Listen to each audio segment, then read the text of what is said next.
오늘 주신 말씀의 제목은 세상 속의 하나님의 백성들입니다. 지금부터 약 2500년 전이나 지금이나 우리 하나님의 백성들 이 세상 속에 살아가지요. 그래서 세상 속에 살아가는 우리 하나님의 백성들, 성경이 주시는 메시지가 어떠한가 에스라를 통하여 살펴보기를 원합니다. 먼저 간략하게 이 바벨론에서 예루살렘으로 귀환, 예레미야 선지자가 그 예언한 대로 70년 만에 다시 돌아오지요. 바벨론 포로에서 그 1차, 2차, 3차 그렇게 돌아오는데요. 거기에 정리를 해나왔습니다.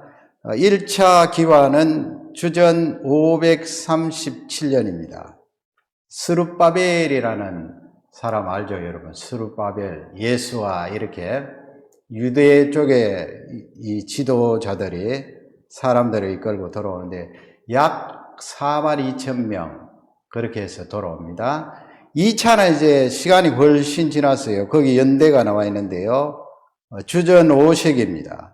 1차는 주전 6세기고요. 2차는 약 80년 지났어요. 빼기 하면 그대로 나옵니다. 458년에 2차 기환이 있는데 거기 명단에 보면은 약 1,700명 되는데 가족들끼리 합하면 6,000명 내지 7,000명 그렇게 돌아왔다고 보면 되겠습니다. 그러면 아까 합하면 5만 명 안 돼요. 그 다음에 3차는 14년 차인데요. 444년 우리 성경에 나와 있는 느헤미야라는 다음번에 할 느헤미야 아시죠? 이렇게 세 차례에 걸쳐서 돌아오는데 3차는 정확하게 인원을 알 수가 없습니다. 2차로 견주어 봐서 그렇게 많이 돌아오지는 않은 것 같아요. 그러니까 5만 명 조금 넘지 않았을까 그렇게 추산하는데 바벨론으로 잡혀간 사람들이 한 100만 명 되는데요. 70년이 지나고 5만 명 돌아왔으니까 95%는 바벨론에 남아있고 나머지 5%만 돌아온 거예요. 그 5%가 예루살렘 중심으로 이제 살고 나중에 또 갈릴리 쪽으로 흩어지게 되죠. 그 사람들이 이제 혈통을 쭉 이어나가면서 나중에 메시아 되신 예수님께서 400년 뒤에 이 세상에 요셉과 마리아에게서 탄생하시게 된 것입니다. 물론 성령의 능력으로 탄생하셨죠.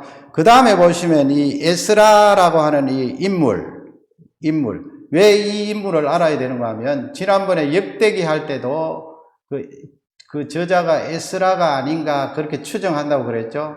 특히 유대인들이 그렇게 주장합니다. 이 에스라라고 하는 인물은 그 아론의 16대 손이에요. 아론 하면은 출애굽 세대잖아요. 주전한 1400년 그 무렵. 그 다음에 그 사이에 솔로몬 임금님이 들어갑니다. 솔로몬이 주전 970에서 930 사이.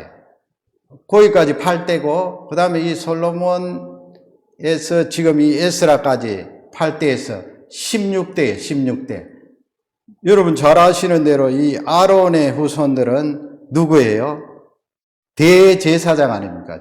아론이 대제사장이고, 대제사장은 반드시 레위지파 가운데 아론의 후손들이 대를 이어서 대제사장으로 사역을 감당하는데요.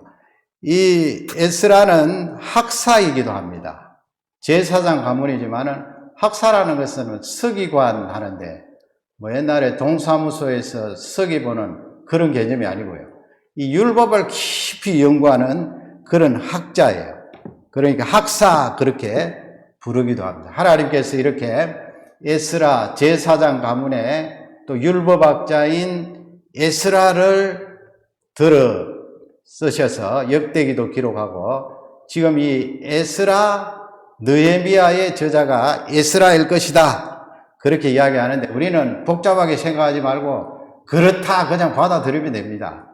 에스라. 왜냐하면 이 에스라서를 읽어보면은 3인칭도 나오고 1인칭도 나오는데 1인칭 나올 때는 자기 자신을 이야기하잖아요.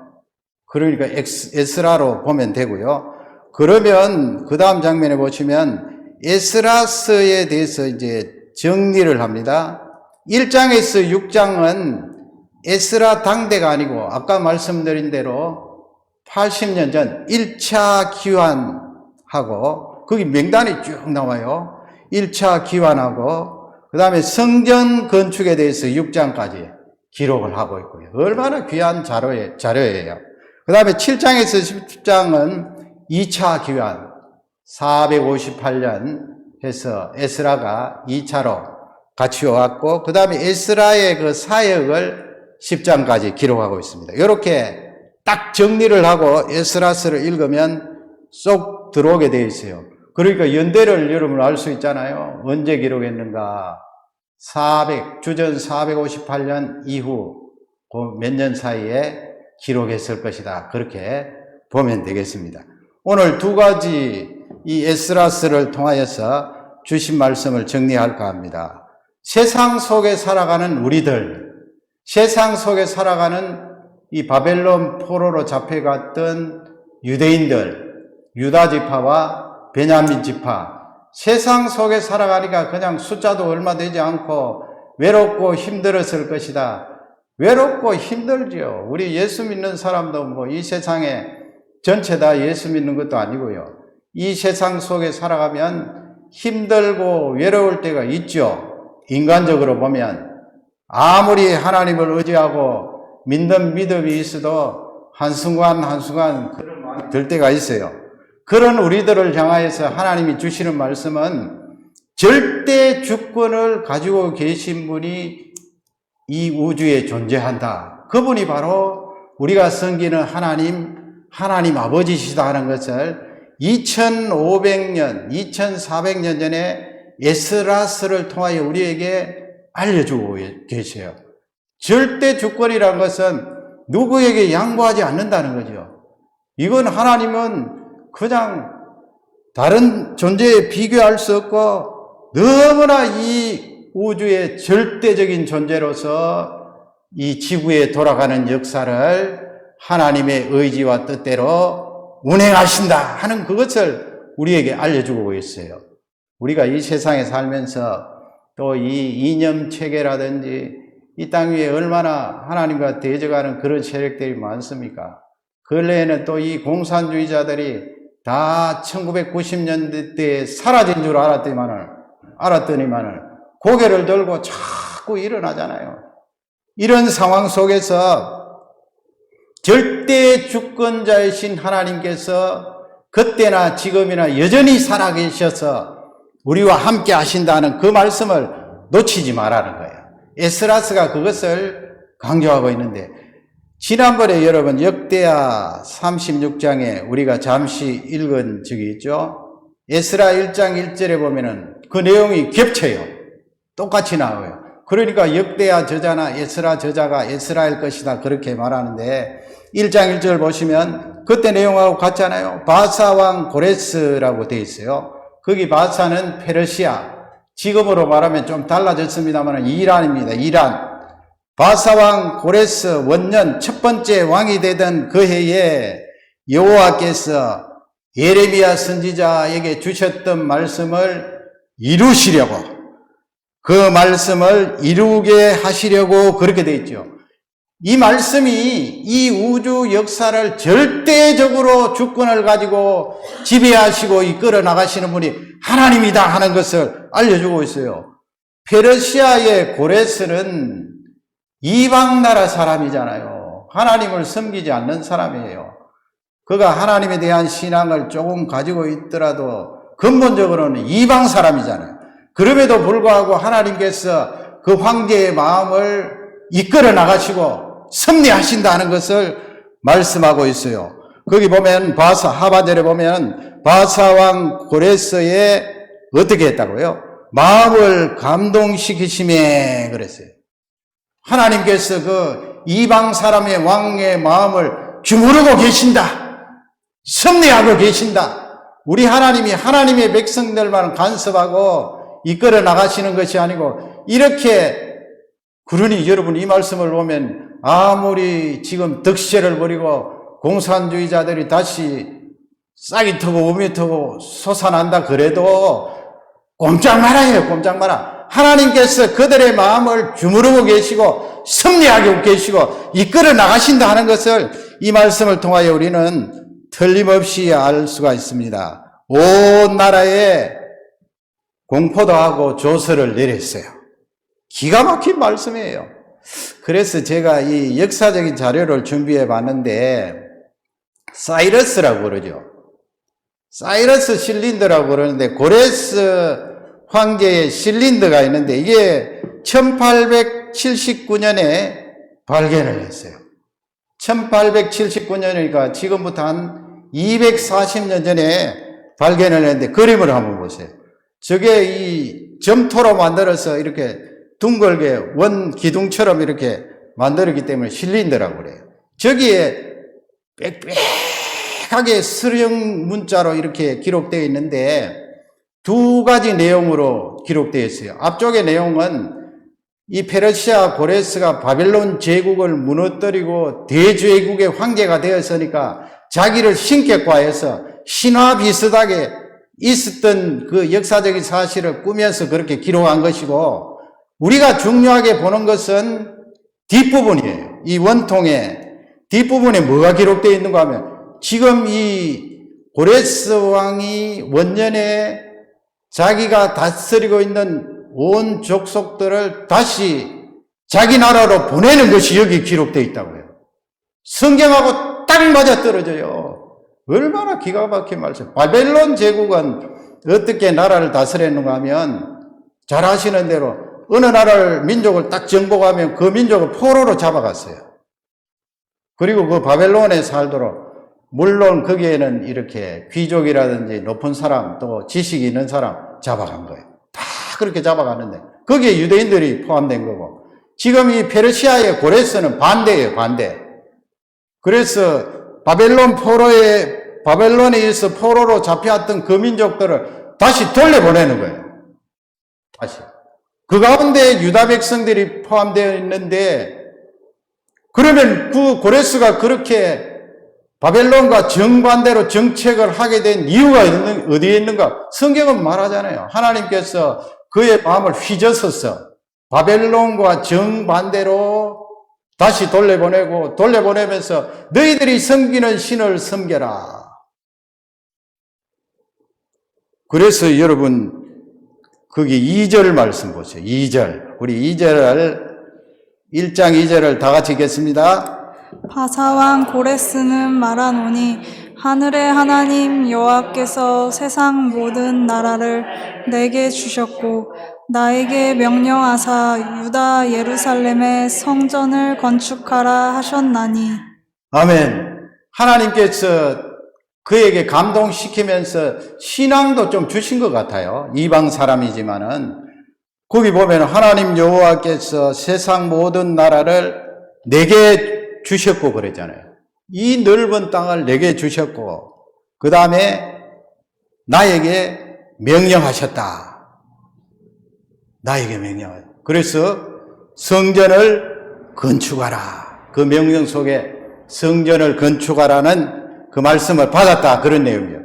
3절 보세요. 3절을 또 다 같이 읽겠습니다. 이스라엘의 하나님은 참 신이시라.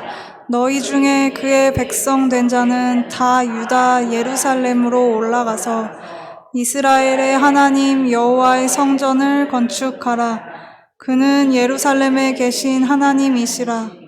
아멘. 거기 보면 하이라이트는 안 해놨는데 세 번째 줄 보면 그의 백성 된 자는 그랬어요. 고레스가. 그의 백성 된 자는 얼마나 정확하게 이야기해요. 나 다 유다 예루살렘으로 올라가라. 그 다음에는 성전을 건축하라. 요때가 주전 538년이에요.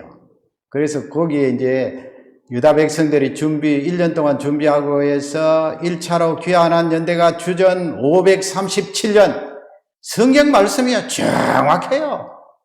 537년에 돌아와서 성전을 건축하는 거예요. 그러니 여러분 이 우주 그때나 지금이나 하나님께서 절대 주권을 가지고 이 우주를 쥐고 계신다. 이신론이라는 그런 신학 사상이 있는데요. 그건 자유주의적인 신학 사상인데 그 이신론은 무엇인가 하면 하나님께서 이 우주 만물을 창조하시고 역사를 주관하시는데 시계 퇴엽처럼 그냥 감아 놓으시고 자동으로 풀려서 돌아가도록 하셨다. 그래서 그 자동이 달과 지구, 태양과 지구 그렇게 자동으로 풀려서 돌아간다. 지금은 초월에 계시면서 떨어지셔서 그냥 관찰만 하시지 개입하지 않는다는 것이 이신론인데 잘못된 자유주의적인 신학이죠. 절대 주권이라는 것은 하나님께서 그냥 창조하시고 우리 사람의 역사를 만들어 놓으시고 떨어져 나가 계신 것이 아니고요. 내재하신다는 거예요. 절대 주권이라는 것은. 역사 속에 개입하시고 달과 지구 사이에 인력으로 돌아가도록 개입하시고 이 우주 만물 가운데 우주 가운데 수천억 개 넘는 갤럭시도 정확하게 돌아가도록 하나님께서 쥐고 계신다는 거예요. 그게 절대 주권이에요. 그리고 우리 인간들이 사는 하나님 백성들이 사는 이 지구의 역사 믿는 사람이든 믿지 않는 사람이든 그 모든 것을 주관하고 다스리고 섭리하신다는 거예요. 그러니 여러분 우리가 참 이 믿음을 가지고 기도해야 되고요. 이 세상을 바라보면서 너무 탄식하거나 절망하거나 좌절할 필요가 없어요. 그 위에 하나님이 계시거든요. 하나님이 섭리하시거든요. 지금 제가 이 내용을 준비하면서 우리 자유 대한민국을 생각하니까 너무 감사가 나오더라고요. 지도를 한번 보세요. 이 빨간 색깔이 무엇입니까? 딱 보면 여러분 아시잖아요. 동구권이 뭐 지금은 다 공산화해서 다시 돌아왔습니다만은 한창 공산주의가 득세를 할 때 이 동유럽까지 다 집어삼켰잖아요. 지금 보세요. 중국까지, 베트남까지. 이렇게 우리 자유 대한민국은 지금 파랗게 되어 있는데 이렇게 될 수가 있나요, 여러분? 어떻게 자유 대한민국만 북한까지 그냥 빨갛게 다 물들어 공산화가 되는데 우리 자유 대한민국만이 이렇게 파랗게 신앙의 자유를 누리면서 지금까지 하나님을 섬기고 있잖아요. 이건 우연이 아니라는 거예요. 제가 말한 것이 아니고 믿음의 학자들이 이야기하는 내용이 다 동의를 해요. 믿음을 가졌더라면. 이건 우연이 아니고 절대 주권을 가진 하나님께서 이렇게 막아주시고 섭리하셔서 자유를 지키고 신앙을 지키고 자유시장 경제를 오늘까지 유지할 수 있게 되었다는 거예요. 이 파란 색깔. 그래서 이걸 학자들이 divine intervention이라고 그래요. divine은 하나님, 하나님이 개입하셨다는 거예요. 하나님이 개입하시지 않으면 절대 주권을 가진 그분이 개입이 없었더라면 어떻게 자유 대한민국이 그렇게 섬처럼 당그랗게 북한까지 다 집어삼켰는데 자유와 신앙을 누릴 수가 있게 된 것인가? 이렇게 학자들이 신적인 개입이 있었던 나라가 세 나라라는 거예요. 세 나라. 첫 번째가 잘 아신 대로 이스라엘. 물론 그 사람들이 예수님 안 믿지만은 이스라엘 하나님 섭리가 완전히 끊어졌다라고 보기는 어렵죠. 그 이스라엘을 꼽고 그 다음에는 미국. 세 번째가 자유대한민국. 분명히 하나님께서 섭리하시고 개입하시고 절대 주권을 가지고 계신다. 여러분 그 다음에 사진 보시면 그 6.25 전쟁 때 미국의 대통령이 33대 대통령이에요. 해리 트루먼. 이 대통령에 대해서 우리가 감사하는 마음을 가질 필요가 있어요. 왜냐하면 1949년도에 미국이 일본 때문에 들어왔던 미군이 완전히 철수했다고요, 그때. 6.25 전쟁이 일어나기 1년 전 1949년도에 미국이 완전히 빠져나갔어요. 이승만 대통령이 그것 때문에 미국 빠져나가면 전쟁이 일어난다고 그렇게 했는데 결국은 1950년 1년 뒤에 정확하게 북쪽에서 소련을 등에 업고 남침했잖아요. 그것도 주일날 6월 25일 새벽에 남침을 했는데 이 트루먼 대통령이 보고를 받고 그때 휴가 중이었는데 보고를 받고 그 다음 날 다시 백악관으로 돌아와서 강요들과 한국전 참전을 결정했다고요. 결정했는데 이분이 그때 휴가 가서 마침 전화를 받기 바로 전에 6.25 전쟁이 발발했다는 전화를 받기 전에 토요일이니까 말이에요.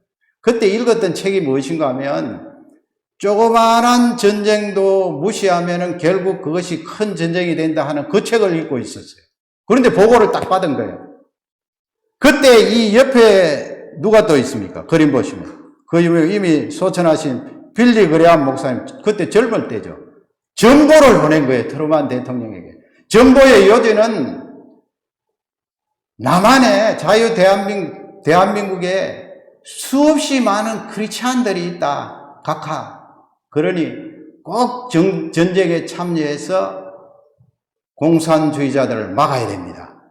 그래서 트루만 대통령이 그 다음날 결정하고 미군이 말이죠.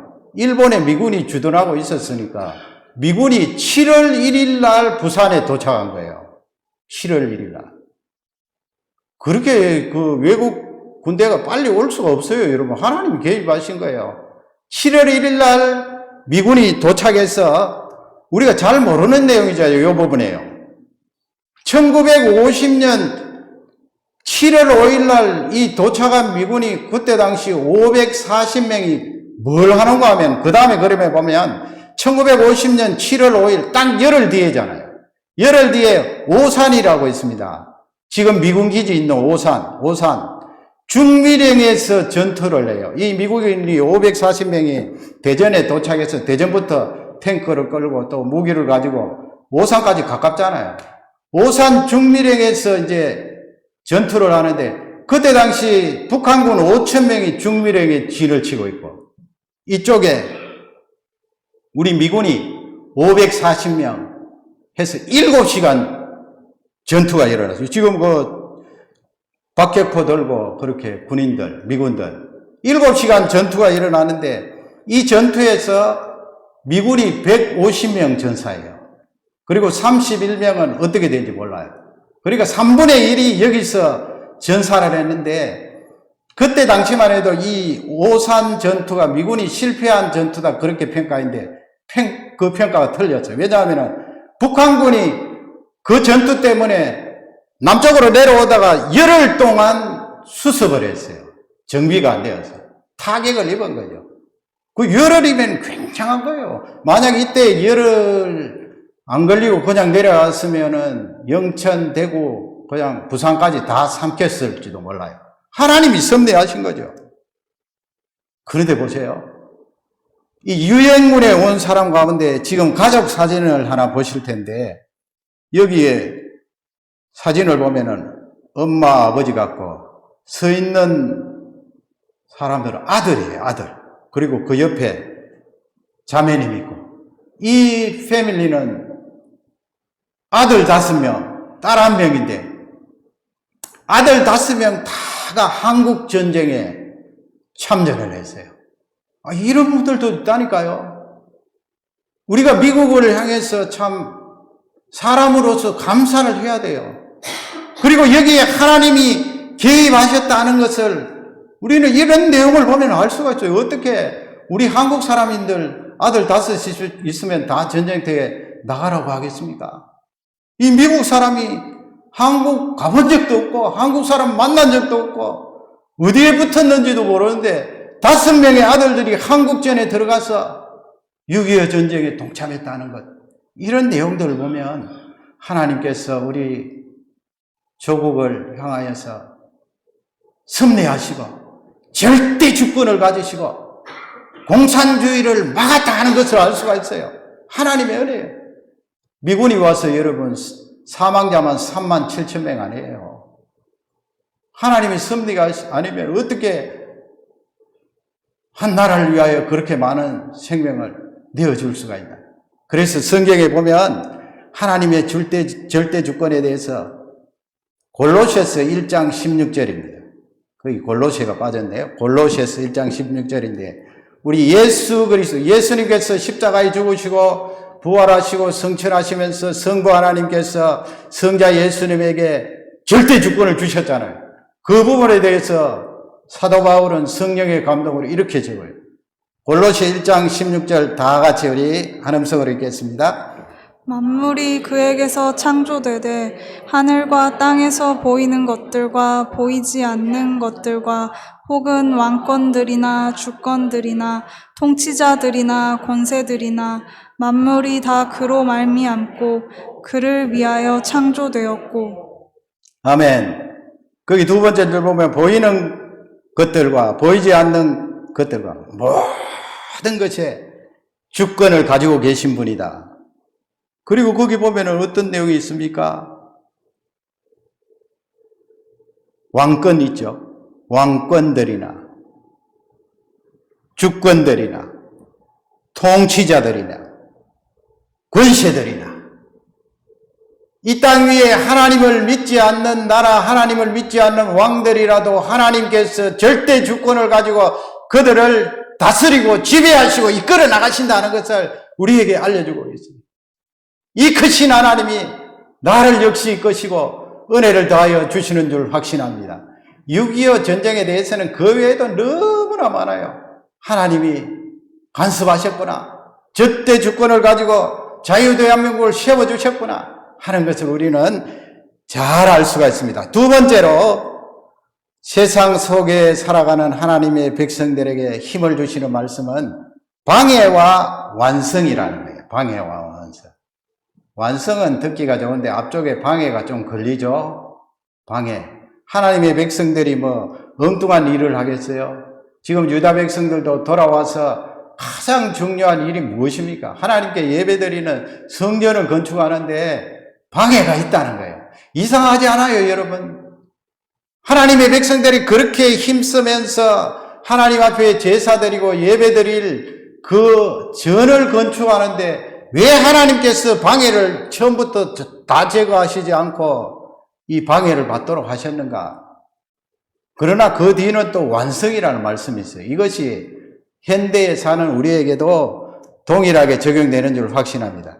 에스라 3장 12절 보면은요, 우리 다 같이 또 읽도록 하겠습니다.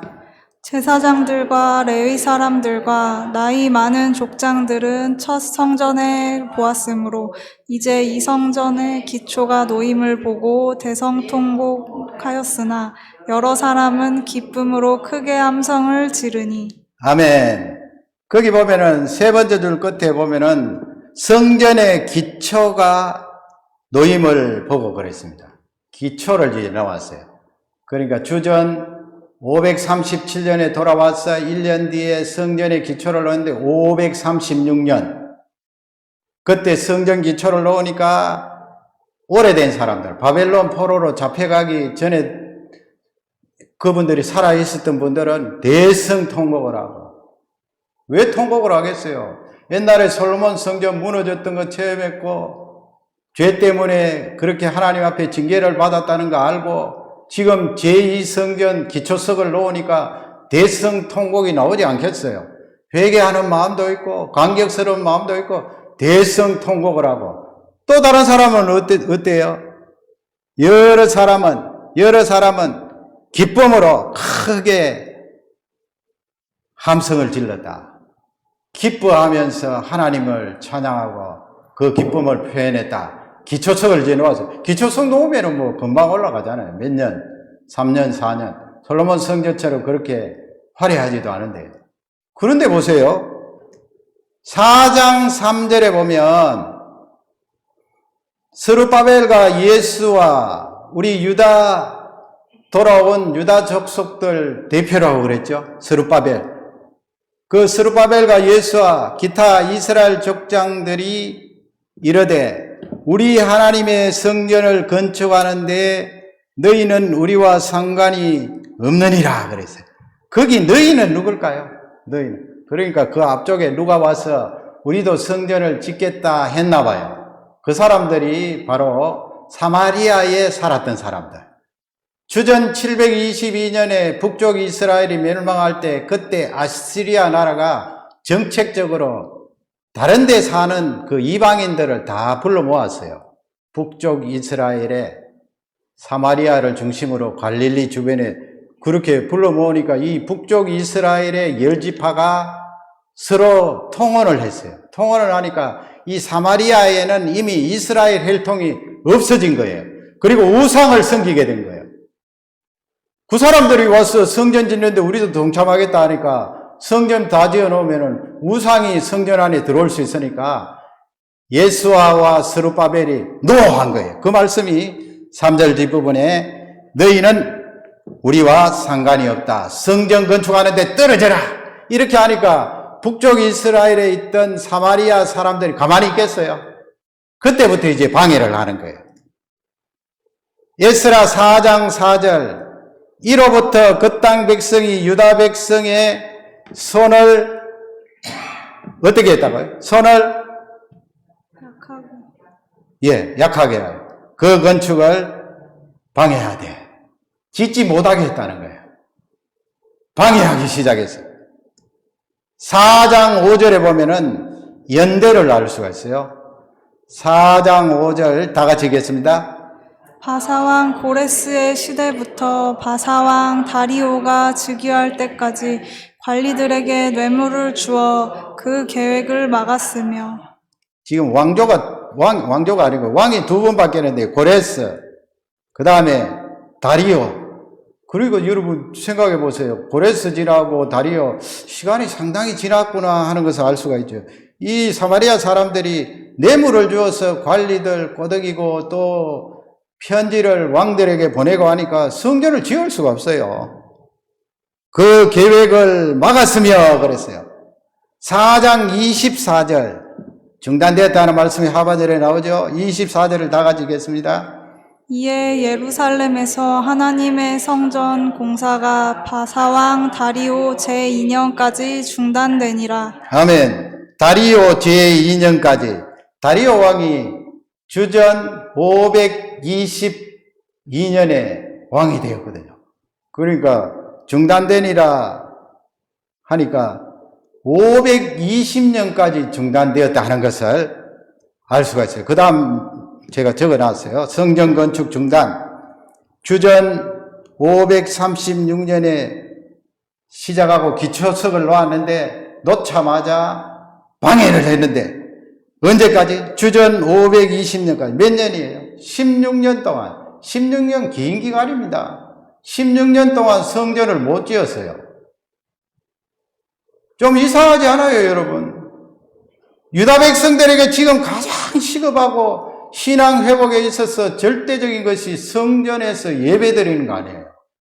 성전 건축이 그토록 하나님 백성들에게 요긴하고 필요한 건데 왜 이렇게 10년 동안 하나님께서 가만히 계셨는가? 그 방해를. 왜 가만히 계셨어요? 이런 일들이 지금 현재 우리에게도 일어날 수 있어요, 여러분. 틀림없이 이것은 기도 응답이고 하나님이 원하시는 일이고 성경에도 부합하는데 이런 방해 때문에 중단되고 멈출 때가 있다는 말씀이에요. 있다는. 그러나 성경은 우리에게 귀한 내용을 알려주고 계세요. 5장으로 넘어가 볼까요? 에스라 5장 1절 거기 보세요. 이렇게 중단이 되니까 말이에요. 중단 끝 무렵에 이렇게 가니까 하나님께서 가만히 계시는 것이 아니고요. 선지자들 곧 선지자 누가 나옵니까? 학계. 그 다음에 이또의 손자 누구요? 스가랴. 학계, 스가랴, 말라기 할 때 그 학계서의 저자가 학계고 스가랴서의 저자가 스가랴예요. 이 두 선지자를 보내어서 유다 백성들에게 말씀을 주셨다는 거예요. 말씀. 그 말씀을 주실 때 특히 스가랴 선지자를 통해서 성전 건축에 대해서 말씀하시면서 장차 오실 예수 그리스도에 대해서 굉장히 강조를 했어요. 왜 하나님께서 이 방해를 16년 동안 허락을 하셨는가? 우리가 알 수 있죠. 하나님이 이 말씀을 주셔서 내가 너희들에게 약속한 그 내용은 반드시 성취가 된다. 완성이 된다 하는 것을 우리에게 알려주시고 계세요. 반드시 완성이. 예수 그리스도께서 이 세상에 오셔서 십자가 죽으시고 부활하시고 성천하시고 성령 하나님 이 땅에 강림하시고 그 다음에 예수님 다시 재림하셔서 너희들이 부활하고 영원한 생명을 얻는데 그것은 이 땅 위에서 어떤 방해와 고통이 있을지라도 반드시 이루어진다 하는 것을 이 성전 건축 중단을 통하여 우리에게 알려주고 계세요. 얼마나 힘있는 메시지예요. 당시에 16년 동안 유다 백성들은 힘들었지만 이 학개와 스가랴 선지자를 통해서 그 후대에 있는 우리들에게도 힘과 용기를 주시는 강력한 말씀이에요. 스가랴 5장 2절에 보면 우리 5장 2절을 다 같이 읽겠습니다. 이에 스알디엘의 아들 수룹바벨과 요사닥의 아들 예수아가 일어나 예루살렘에 있던 하나님의 성전을 다시 건축하기 시작하매 하나님의 선지자들이 함께 있어 그들을 돕더니. 아멘. 시작했다고 되어 있죠. 하나님의 말씀을 받고 힘을 얻고 용기를 얻어서 하나님의 성전을 다시 건축하기 시작했다. 요게 주전 520년 다시 시작했어요. 이 다시 시작한 성전을 스룹바벨 성전이라고 그러죠. 왜냐하면 지은 사람의 이름을 갖다 붙이잖아요. 솔로몬이 지었기 때문에 솔로몬 성전, 그 다음에 지도자인 스룹바벨이 지었기 때문에 제2차 성전 스룹바벨 성전, 그 다음에 예수님 당시에는 무슨 성전이라고 부릅니까? 헤롯 성전. 당시까지 46년 동안 지었던 헤롯 성전. 에스라 6장 14절에 보면 어떻게 되어 있어요? 유다 사람들의 장로들이 선지자 학개와 이또의 손자 스가랴 권면에 따랐으므로 성전 건축하는 일이 어땠다고요? 형통하게 되었다. 완성을 향해서 나아가는 거예요. 절대로 그 방해나 중단이 완성을 가로막을 수가 없습니다. 우리가 신약 시대에 살면서 예수 믿는 귀한 하나님의 자녀로서 하나님의 틀림없는 말씀을 붙들고 사역을 감당할 때 방해가 있더라도 그 완성을 향해서 나아가는데 끊을 수가 없어요.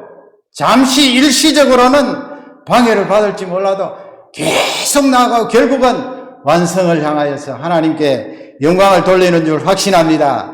에스라 6장 15절 보면 거기에 역사적인 연대도 알 수가 있겠죠. 6장 15절 다 같이 읽겠습니다. 다리오 왕 제6년 아달월 3일에 성전 일을 끝내니라. 아멘. 유대 달력으로 아달월 3일. 이렇게 성경이 2500년, 400년 전의 일인데도 날짜까지 정확하게 했는데 다리오 왕 제6년 하면은 주전 500 몇 년일까요? 516년. 그래서 어떤 학자들은 주전 516년 유다 백성들이 바벨론의 포로로 잡혀갈 때도 3차로 잡혀갔잖아요. 1차 주전 605년, 2차 주전 597년, 3차 주전 586년, 70년 하나님의 말씀이 성취되었다. 그렇게 말씀을 하는 것입니다. 방해를 했으나 완성에 도달하게 되었다. 에스라 6장 16절 보면은 이스라엘 백성들이 성전을 완공하고 이 스룹바벨 성전에서 뭘 합니까? 6장 16절 다 같이 읽겠습니다. 이스라엘 자손과 제사장들과 레위 사람들과 기타 사로잡혔던 자의 자손이 즐거이 하나님의 성전 봉헌식을 행하니. 아멘. 솔로몬처럼 성전 봉헌식을 합니다. 얼마나 감격스러울까요? 그 다음에 스가랴 4장 6절에 보면 지금 여러분 이 스가랴 선지자가 그렇게 선포를 합니다. 유다 백성들을 향하여서 16년 동안 방해를 받아 성전을 짓지 못하였는데 유다 백성들이 어떻게 할 수가 없잖아요. 그때 하나님의 말씀 스가랴 학개가 말씀을 그 백성들에게 강력하게 선포를 했는데 그 가운데 하나가 스가랴 4장 6절이에요. 4장 6. 여러분 잘 아시는 말씀이죠. 우리 다 같이 읽겠습니다. 만군의 여호와께서 말씀하시되 이는 힘으로 되지 아니하며 능력으로 되지 아니하고 오직 나의 영으로 되느니라. 아멘. 힘으로도 되지 아니하고 능으로도 되지 아니하고 오직 나의 영으로 성령 하나님으로 말미암아 된다 했어요. 이거 신약과 연관해서 다 우리에게 주신 말씀 아니에요. 우리가 사역을 감당할 때 틀림없이 하나님의 일인데 방해를 받고 고통을 받고 예수 믿다가 또 환난과 질병이 들어오고 이럴 때 힘으로 어떻게 할 수 있나요? 할 수 있는 게 하나도 없잖아요. 내 능력으로 할 수 있는 게 뭐가 있나요? 아무것도 못해요. 손가락, 발가락, 우리의 지체 아무리 작은 부분이라도 우리 마음대로 할 수가 없어요. 어떻게 할 수가 없어요. 그러나 나의 영으로 되느니라. 성령 하나님께서 중단된 방해받는 그 현장에 오셔서 너희를 붙들고 그 상황을 반전시킬 수 있다는 말씀이에요. 성령 하나님의 능력으로 되느니라. 그래서 이 스가랴 선지자가 스가랴 4장 7절에서 이렇게 외쳐요. 4장 7절을 보시면 큰 산아 내가 무엇이냐 했어요. 지금 유다 백성들에게 큰 산은 무엇일까요? 그 사마리아 사람들이 성전 못 짓도록 방해하고 편지 보내고 뇌물 쓰고 어떻게 감당할 수가 없어요. 큰 산아 내가 무엇이냐.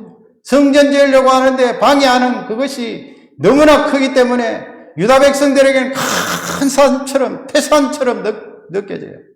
큰 산, 아이고 저 큰 산 어떻게 넘어갈까, 어떻게 무너뜨릴까. 큰 산아 내가 무엇이냐. 큰 산 네가 스룹바벨 앞에서 평지가 되리라. 스룹바벨은 성전 짓는 지도자잖아요. 큰 산 네가 하나님 백성들을 방해하고 중단시키고 고통을 주는 큰 산아 네가 하나님 백성들 앞에 평지가 되리라.